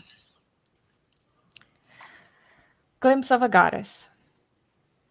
I held you in my arms as the boat navigated the fjord through the heavy mist. Every time I picked you up, you got lighter. You couldn't get any lighter. Almost there, I whispered over the water. The loud exhale of a whale startled me. How the giants sneak up on us. The killer whales in the water. The cancer in your blood. Could it be the same pod that had accompanied us to this little shrine west of Vancouver 4 weeks ago? In front and to my right, the mountain rose. Your island, perpetually covered by mist, the top crowned once again by wispy gray clouds. I brought you to your goddess as I promised. I hugged you. In my ears, your voice still echoed off the cliff. Can you see her nose, Mama?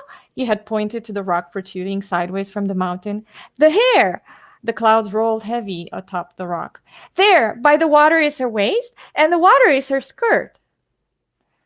I stared at the roiling water surrounding the pebbly shore, the foam spreading like lace atop the dark green fabric of water.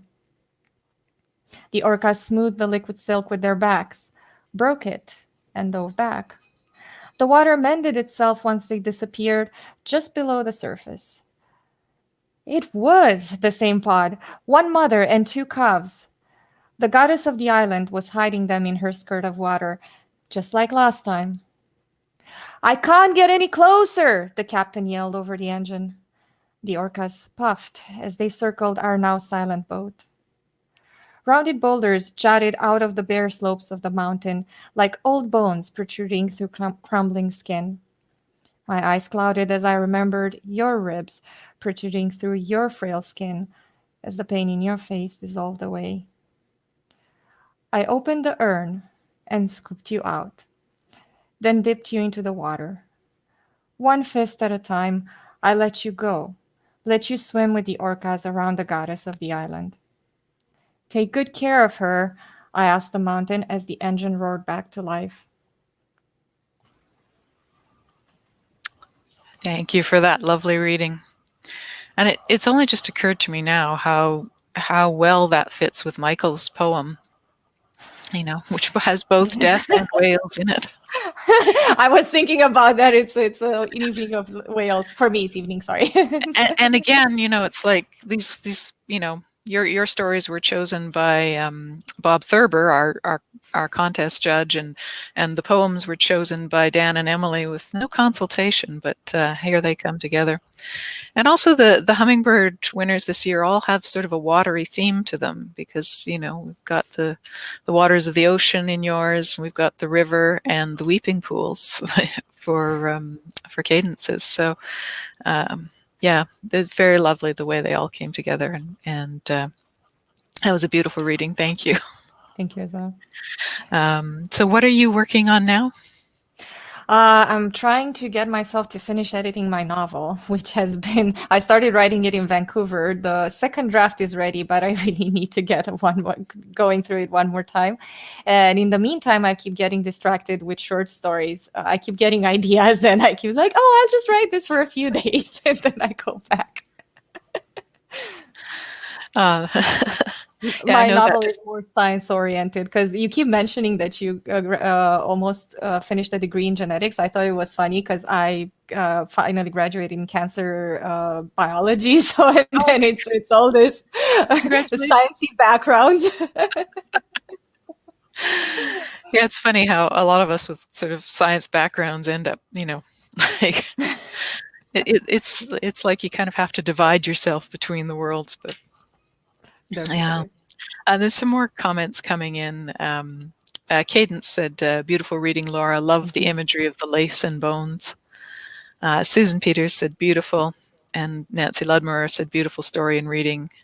And Margarita Escobar, what a wonderful story, Laura. So, thank you.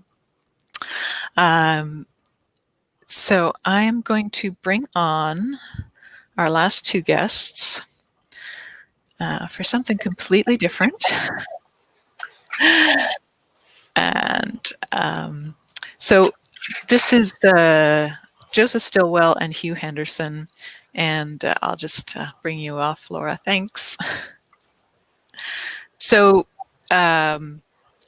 we've got another episode of Blue Skies over 9 Isles in this issue, and this is the third time we've done an excerpt of this comic book. We like it that much, so thanks. So we're very grateful to get this, and I'm just going to see if I can do a screen share here. I don't know if you guys have screen sharing set up. I think so. Yeah, I think we were planning. Were you planning to? Okay. Yeah, it looks like I've got the ability to screen share over here. Okay. And Joe has our original script that we wrote for the episode. Okay. So Joe's going to kind of read what we have in the script, and I'll show on my side what we have visually from the issues of Pulp Lit. A little behind the scenes, I guess. All right. Well, I'll get out of the way then and let you guys go to it. Thank you. Hugh, just let me know when you're ready, and I'll just want to say great readings, everybody. Thank you so much for sharing, and we're excited to be here. I will say Hugh and I conceived of and wrote this, and I wrote it and he drew it almost a decade ago now. Little, I think it was 2012 or 2013 when we first came up with this idea together, and it took a long time for us to get to this point, but it's been really good. So it'll be interesting going through this, I think wrote it in, I think this final draft was like 2014, 2015. So yeah, comics take a while, but good to go, Hugh? Yep, I'm good. All right. So some context, Blue Skies over 9 Isles is sort of like a Tailspin meets Firefly kind of vibe, I guess is the best way to describe it. And our two main characters are Max Romero and Marlo Dreyfus, who are essentially explorers. Max is the pilot, Marlo is the navigator, and they live in a world after climate change has turned the Earth into one vast ocean, and they sort of explore islands full of the ruins of what used to be human civilization. This is sort of an issue where they've reached their first destination, and they've been apprehended by the local constabulary, and they've met sort of a foil to Max, Captain Sarah Bahari. So that's where we're going to pick up right at the end of the issue. Page 19. Panel 1. Max and Marlo are down the platform talking to Sarah. Troops and support staff swarm around behind them. Sarah, what brought you to the 9 Isles? Max, just passing. Marlo, none of your business. Panel 2. Profile of Marlo and Sarah as they stare each other down. Marlo is, of course, looking up, and Sarah is looking down. Max isn't turning his head, but his eyes are on them. No copy, so no one says anything. Panel 3, same as previous panel. Sarah says, we'll have to search your vessel, Marlowe. No way, Max. Of course. Marlowe looks at Max. What the hell? Max's look retorts, be cool. Sarah looks at them suspiciously. At this point, Max and Marlowe can lower their hands. Max, what are you doing? Cooperating. Panel 5, and you can see Hughes split this up into a few panels very interestingly. The troops are inside the cockpit. They're very confused, looking at the consoles and the strange pieces of tech. A couple more have opened the supply lockers and are going through the equipment. All standard plane stuff. Tools, fire extinguisher, etc. Panel 6, an NIDF soldier, that's the Nine Isles Defense Force, is by the cargo hatch at the back of the Six Winds. Captain, there's an ID lock. Page 20. Panel 1. Sarah points to the cargo hatch. Max moves towards it while Marlowe looks extremely nervous. Open it. Certainly. Max, no. Max places his thumb on the ID lock and the hatch begins to open. It's fine, Marlowe. We have... The hatch opens, revealing the drone. Unmoving, but glowing faintly. It's hanging from webbing netting meant to hold cargo in place. Frankly, it looks a bit creepy. Max, on the other hand, sees nothing wrong. He hasn't yet noticed all the shocked looks. Nothing to hide. Panel 4. Sarah and the NIDF are shocked by both Max's brazenness and the strange tech in front of them. Marlowe puts her head in her hands in defeat. Sarah, he really isn't from here, is he? Yep. Panel 5. Sarah in foreground directs her troops. An NIDF support crew member hands her a ticket book, the kind with carbon forms. In the background, Max shouts loudly in shock. Confiscate that illegal salvage. How can salvage be illegal? I'm guessing you don't have a salvage permit. Page 21. Max rages, his compliance totally gone. This could possibly show Max in various poses to show him losing his cool. Sarah practically ignores him as she fills out the book. How many permits are there? Do I need a permit to take a nap? Sarah speaks calmly and coolly, panel 2, but you can see she's done with the whole thing. Max seethes, but he's buttoning it back in. Dramatics won't help. Why? Do I need a drama license? Sarah hands a ticket to Max. He explodes again, worse than before. Marlowe, too, more dejected than angry, protests. We're impounding your vessel until further notice. What? No! Sarah walks away while Max looks hopelessly at the notice of impound before him. He's been broken.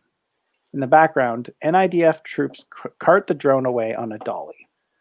We'll need to question you before... Captain, wait. Panel 5. Max switches to pleading. It's not a tactic. He's genuinely unsure of what's going to happen to him. The Six Winds is my home. I have nowhere to go without it. Panel 6. Sarah turns around, looking at Max with a mix of pity and amusement. Don't worry, we have temporary accommodation. Page 22. 4 panels. Panel 1, the biggest panel on the page. Max and Marlowe are now in a cell. It's actually fairly clean and is a large holding cell. There aren't any bunks, only a couple of benches and a single toilet. And I think we cut the toilet out, but it's still a cell. I can't believe you didn't know about salvage permits. We split the trouble 50-50 too. Panel 2. Marlowe looks at Max with stars in her eyes. Max rolls his eyes. Marlowe, so we are partners? And then Max swears in his native tongue.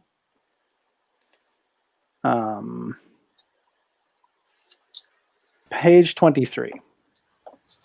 Somewhere in the NIDF base, a lab.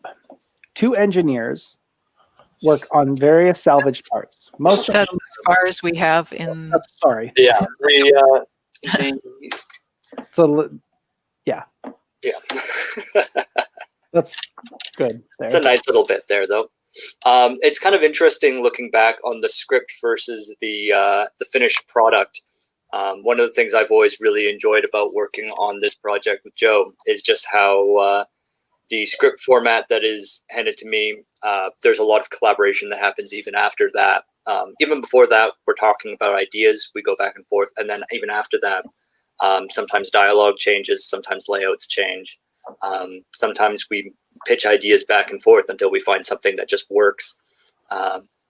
So it's a lot of fun kind of seeing that collaboration and getting to kind of look back on some of the work that we've done on that. Yeah, very fun. Yeah, it was neat actually hearing the script, comparing to the panels, seeing the little changes.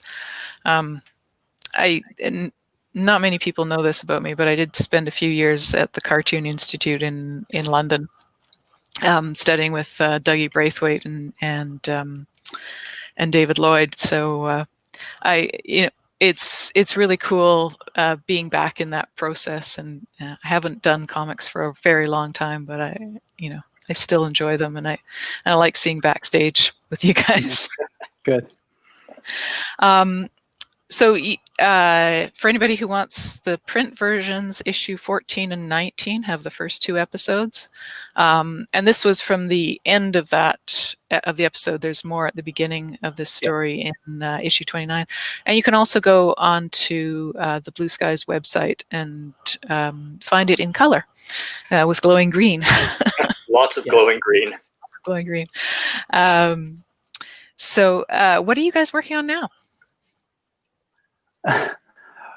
Well, we've got issues 1 to 4 out on the website, and we started on issues 5 to 8, which are sort of another story arc, but Hugh had a bit of computer trouble and he was working on thumbnails and some of them vanished. So we're just kind of, and then the pandemic happened.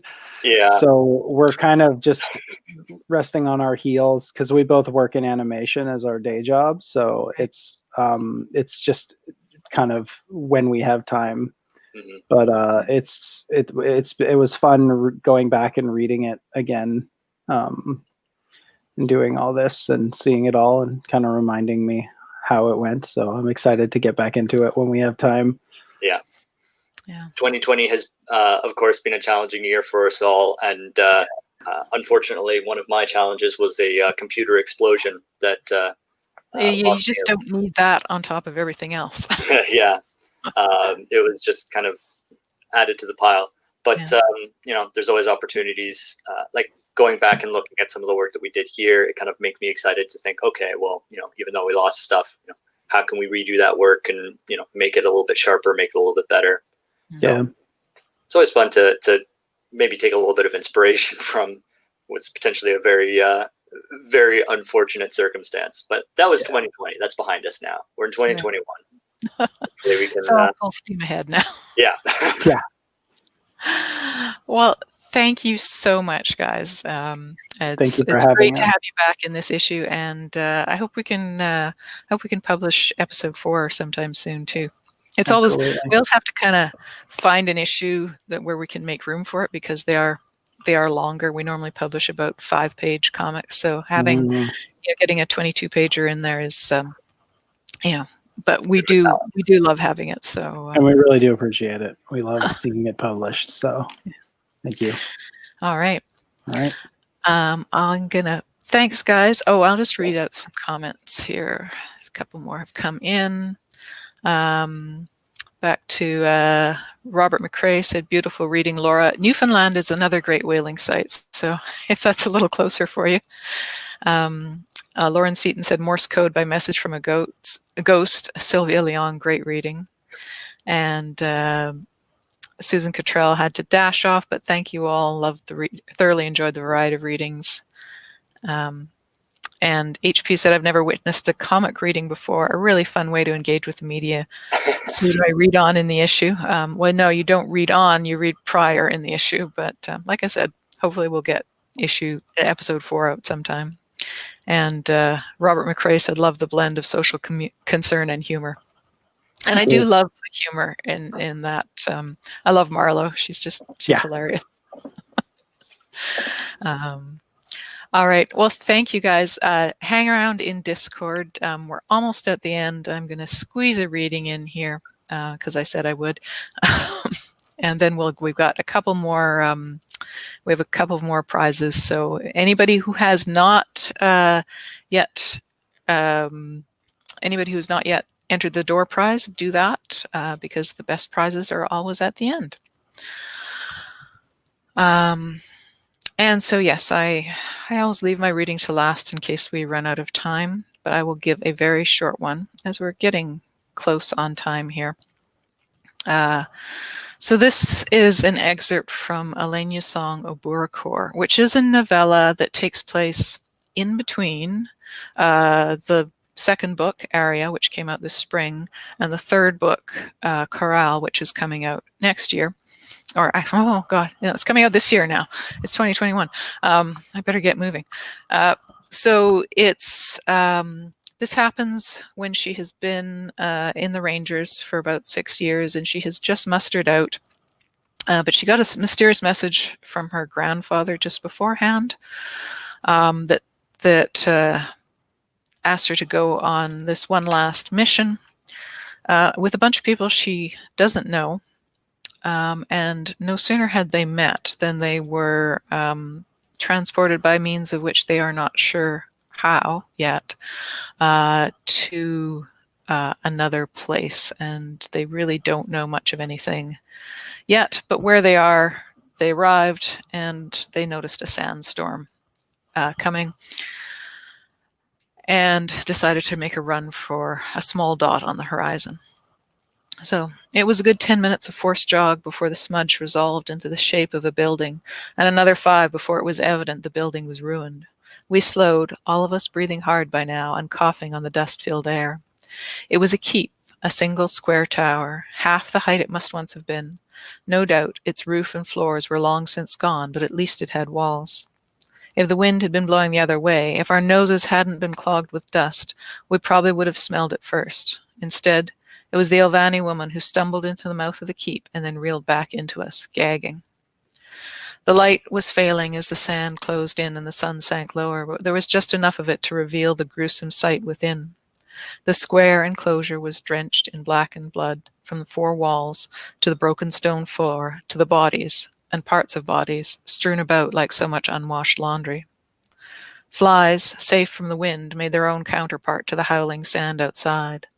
It was all I could do not to vomit on the spot, and I held my hand over my mouth, retching as I scanned the ramparts from the doorway. The ruined walls seemed to hold no obvious threats. I looked at Redbeard, who'd reached my side in the doorway in a second after me, and then at Goff on my other side. I could see the same question in each of their eyes, whether to take shelter in the scene of the massacre, not knowing what caused it, and if its author was still around, or whether to continue to flee the sandstorm in hope of finding an alternative. And that is as far as I'm going to read, because I still want to have time to do some door prizes. So I really did want to hear more, but I'll look forward to reading it again. And remember, 20% off Goats with Swords is the coupon code. Only good today, January 2nd, 2021. So in the last few minutes of our live stream, I'm going to draw for a couple more prizes.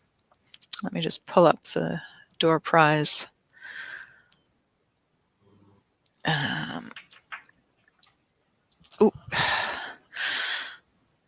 And were we over? No, we're still under. There we go. So, oops, this prize is number 14, Tori M. Tori M, if you are still there, please send a message to Brooklyn. You'll see her in green there. And you have won. Oops, I've lost my list. What have you won? You have won a grab bag. So you have won 4 randomly chosen back issues. So please send your email address and your mailing address to Brooklyn because this is an actual print prize. So congratulations, Tori. And one last prize is a print subscription. And that goes to number 1. Who was number 1? Brighton Hug. All right, so you win a print subscription.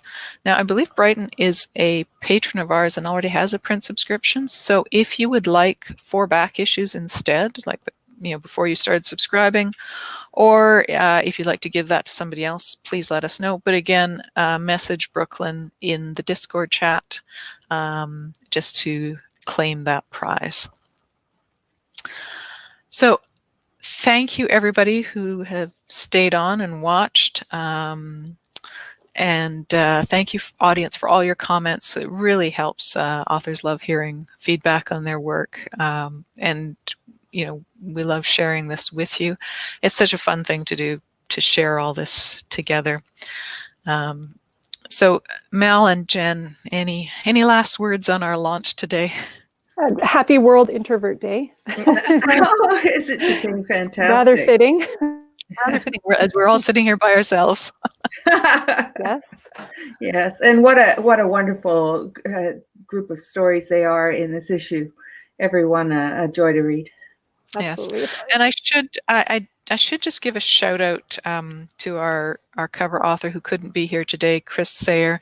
But that painting of the goat with a sword is by Chris Sayer, and she has done some comics with us before, and another cover which was issue 11. So thank you, Chris, for that lovely goat, and you can find her on Wheeled Comics. Thank you, everybody. Happy New Year.